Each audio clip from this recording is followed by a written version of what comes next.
Okay, let's dive right into this. Welcome to today's Explainer, where we're unpacking one of the most deeply unsettling historical anomalies out there, the vanished colony of Roanoke. Picture this, it's 1587, when 115 men, women, and children are dropped off on a coastal island to build a brand new life and, establish a permanent foothold in the new world. But then, just 3 years later, they were entirely gone. Today, we're exploring a legacy defined by absolute, total absence. So, I want you to really think about this for a second.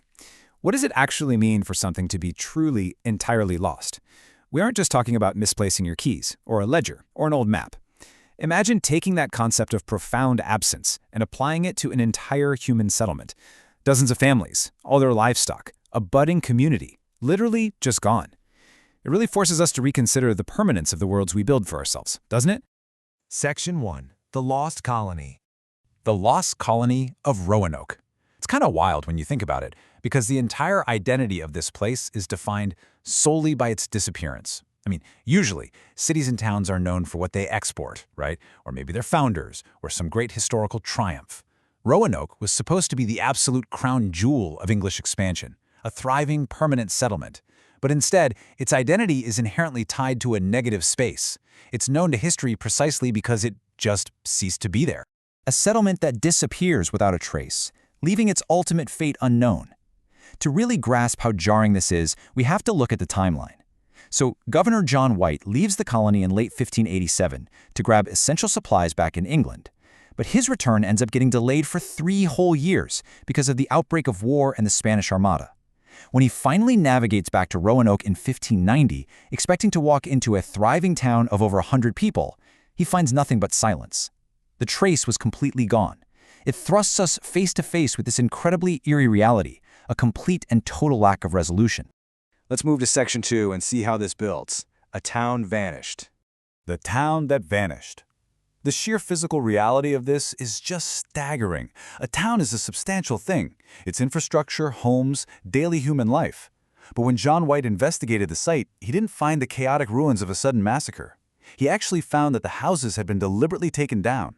The settlement had been enclosed by this high palisade, built like a fort, but the homes themselves were dismantled.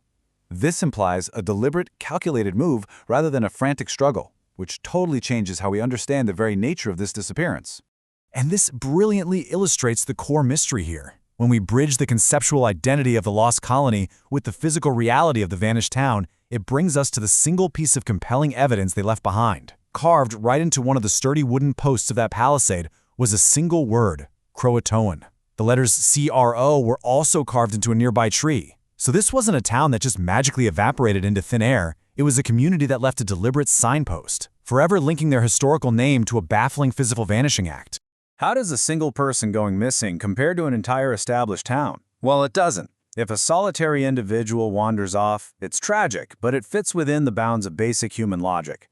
But an entire town vanishing? That completely defies our understanding of physical settlements, which immediately pivots us to the theories of why this happens so suddenly. Did they vanish because they willingly packed up and assimilated with the friendly Croatoan tribe on Hatteras Island? Were they victims of some sudden, undocumented disease? Did they fall to an attack from a hostile neighboring tribe, or maybe even the Spanish? Or did they attempt to sail back to England on small pinnaces and just get swallowed by the Atlantic? Section 3. An enduring mystery. So the crucial point is the phrase, the vanished colony. The word vanished is incredibly active. It's dramatic. It implies a suddenness and completeness that still baffles historians today. And what makes this suddenness so inexplicable is the complete absence of a distress signal. See, before John White left for England, he established a very clear protocol with the settlers. If they were forced to leave the settlement under duress or in any kind of danger, they were supposed to carve a Maltese cross into a tree or post. But when White returned, there was no cross. 0 remains, no signs of a struggle, no clear indicators of panic. Just the word Croatoan and an abruptly emptied settlement. It leaves scholars to debate the nature of this sudden event forever. Which leaves us with this final, truly provocative question: how can an entire town just vanish?